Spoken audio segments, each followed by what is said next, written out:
Gálatas, capítulo 1. Paulo, apóstolo enviado, não da parte de homens, nem por meio de pessoa alguma, mas por Jesus Cristo e por Deus Pai, que o ressuscitou dos mortos, e todos os irmãos que estão comigo, às igrejas da Galácia.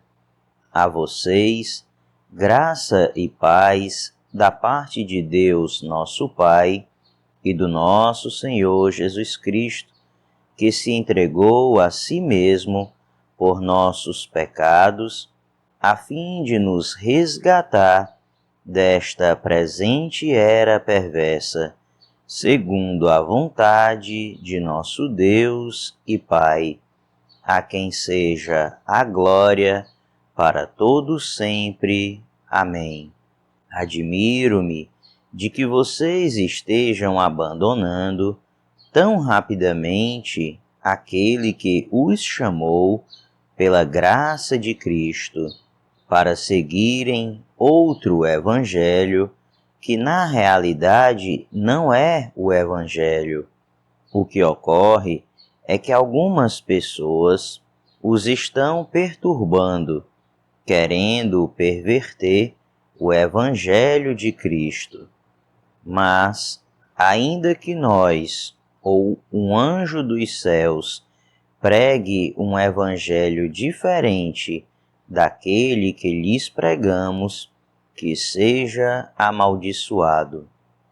Como já dissemos, agora repito, se alguém lhes anuncia um evangelho diferente daquele que já receberam, que seja amaldiçoado. Acaso busco eu agora a aprovação dos homens ou a de Deus? Ou estou tentando agradar a homens? Se eu ainda estivesse procurando agradar a homens, não seria servo de Cristo. Irmãos, quero que saibam que o Evangelho por mim anunciado não é de origem humana. Não o recebi de pessoa alguma, nem me foi ele ensinado. Ao contrário, eu o recebi de Jesus Cristo por revelação. Vocês ouviram qual foi o meu procedimento no judaísmo, como perseguia com violência a Igreja de Deus, procurando destruí-la. No judaísmo, eu superava a maioria dos judeus da minha idade e era extremamente zeloso das tradições dos meus antepassados. Mas Deus me separou desde o ventre materno e me chamou por sua graça. Quando lhe agradou revelar o seu Filho em mim, para que eu o anunciasse entre os gentios, não consultei pessoa alguma. Tampouco subi a Jerusalém para ver os que já eram apóstolos antes de mim, mas de imediato parti para a Arábia e voltei outra vez a Damasco. Depois de 3 anos, subi a Jerusalém para conhecer Pedro pessoalmente e estive com ele 15 dias. Não vi nenhum dos outros apóstolos, a não ser Tiago, irmão do Senhor. Quanto ao que lhes escrevo, afirmo diante de Deus que não minto. A seguir, fui para as regiões da Síria e da Cilícia. Eu não era pessoalmente conhecido pelas igrejas da Judéia que estão em Cristo.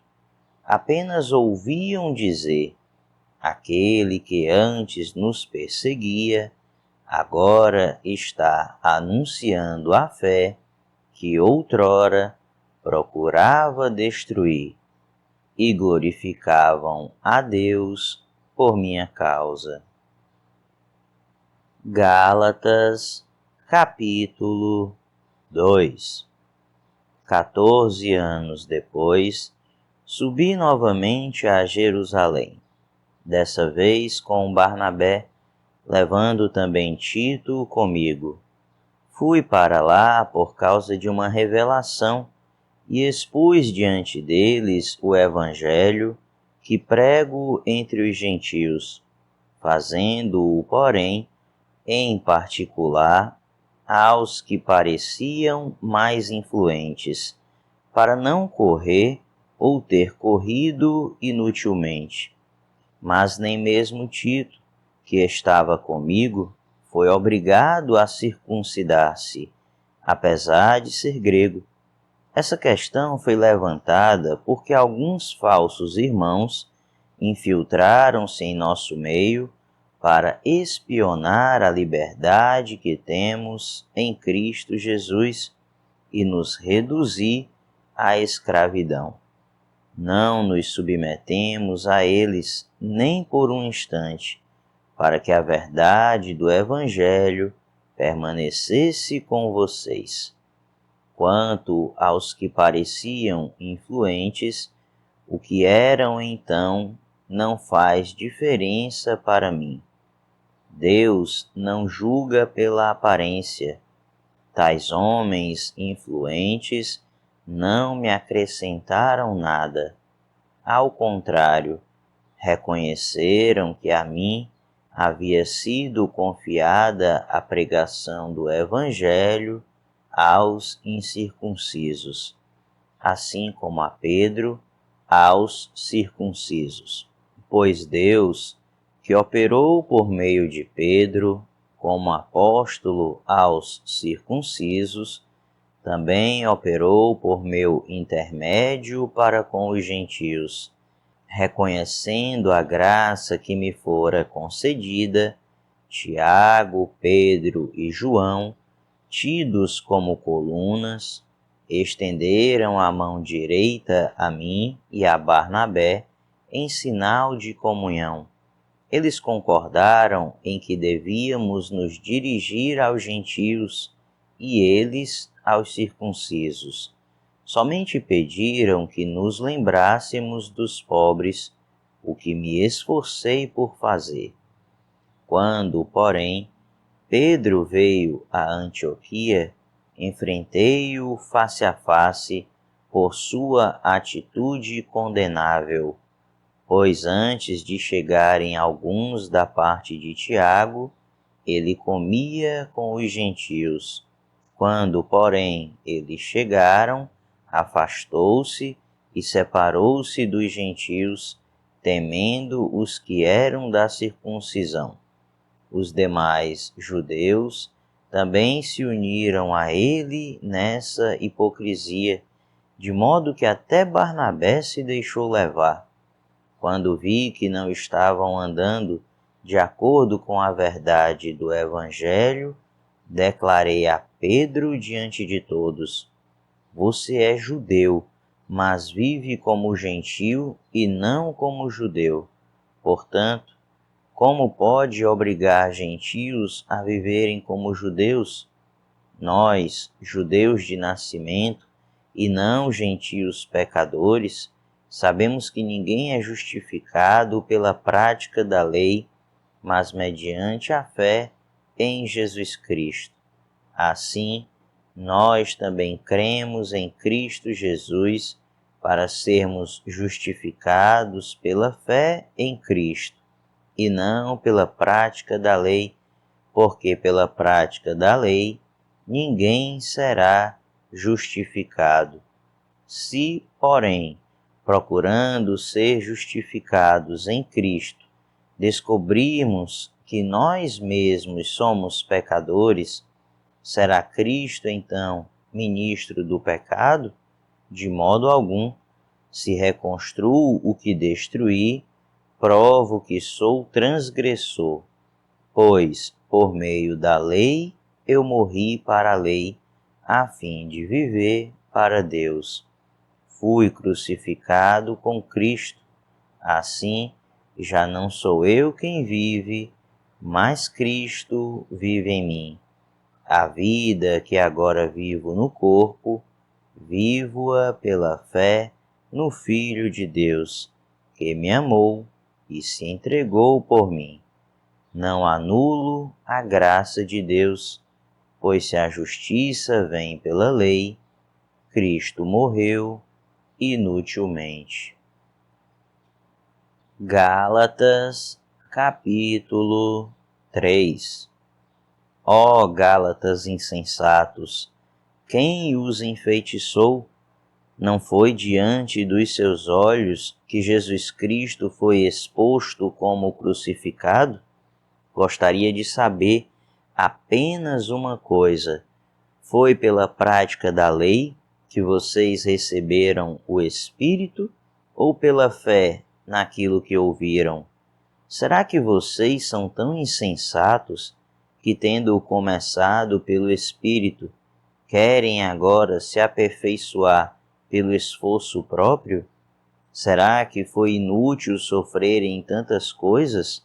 Se é que foi inútil, aquele que lhes dá o seu Espírito e opera milagres entre vocês, realiza essas coisas pela prática da lei ou pela fé com a qual receberam a palavra? Considerem o exemplo de Abraão. Ele creu em Deus e isso lhe foi creditado como justiça. Estejam certos, portanto, de que os que são da fé, estes é que são filhos de Abraão. Prevendo a Escritura que Deus justificaria os gentios pela fé, anunciou primeiro as boas novas a Abraão. Por meio de você, todas as nações serão abençoadas. Assim, os que são da fé são abençoados junto com Abraão, homem de fé. Já os que se apoiam na prática da lei estão debaixo de maldição, pois está escrito: maldito todo aquele que não persiste em praticar todas as coisas escritas no livro da lei. É evidente que diante de Deus ninguém é justificado pela lei, pois o justo viverá pela fé. A lei não é baseada na fé. Ao contrário, quem praticar estas coisas, por elas viverá. Cristo nos redimiu da maldição da lei, quando se tornou maldição em nosso lugar. Pois está escrito: maldito todo aquele que for pendurado num madeiro. Isso para que em Cristo Jesus a bênção de Abraão chegasse também aos gentios, para que recebêssemos a promessa do Espírito mediante a fé. Irmãos, humanamente falando, ninguém pode anular um testamento depois de ratificado, nem acrescentar algo. Assim também as promessas foram feitas a Abraão e ao seu descendente. A Escritura não diz "e aos seus descendentes", como se falando de muitos, mas ao seu descendente, dando a entender que se trata de um só, isto é, Cristo. Quero dizer isto: a lei, que veio 430 anos depois, não anula a aliança previamente estabelecida por Deus, de modo que venha a invalidar a promessa. Pois, se a herança depende da lei, já não depende de promessa. Deus, porém, concedeu-a gratuitamente a Abraão, mediante promessa. Qual era, então, o propósito da lei? Foi acrescentada por causa das transgressões, até que viesse o descendente a quem se referia a promessa, e foi promulgada por meio de anjos, pela mão de um mediador. Contudo, o mediador representa mais de um. Deus, porém, é um. Então, a lei opõe-se às promessas de Deus? De maneira nenhuma. Pois, se tivesse sido dada uma lei que pudesse conceder vida, certamente a justiça viria da lei. Mas a Escritura encerrou tudo debaixo do pecado, a fim de que a promessa, que é pela fé em Jesus Cristo, fosse dada aos que creem. Antes que viesse essa fé, estávamos sob a custódia da lei, nela encerrados, até que a fé que haveria de vir fosse revelada. Assim, a lei foi o nosso tutor até Cristo, para que fôssemos justificados pela fé. Agora, porém, tendo chegado à fé, já não estamos mais sob o controle do tutor. Todos vocês são filhos de Deus mediante a fé em Cristo Jesus, pois os que em Cristo foram batizados, de Cristo se revestiram.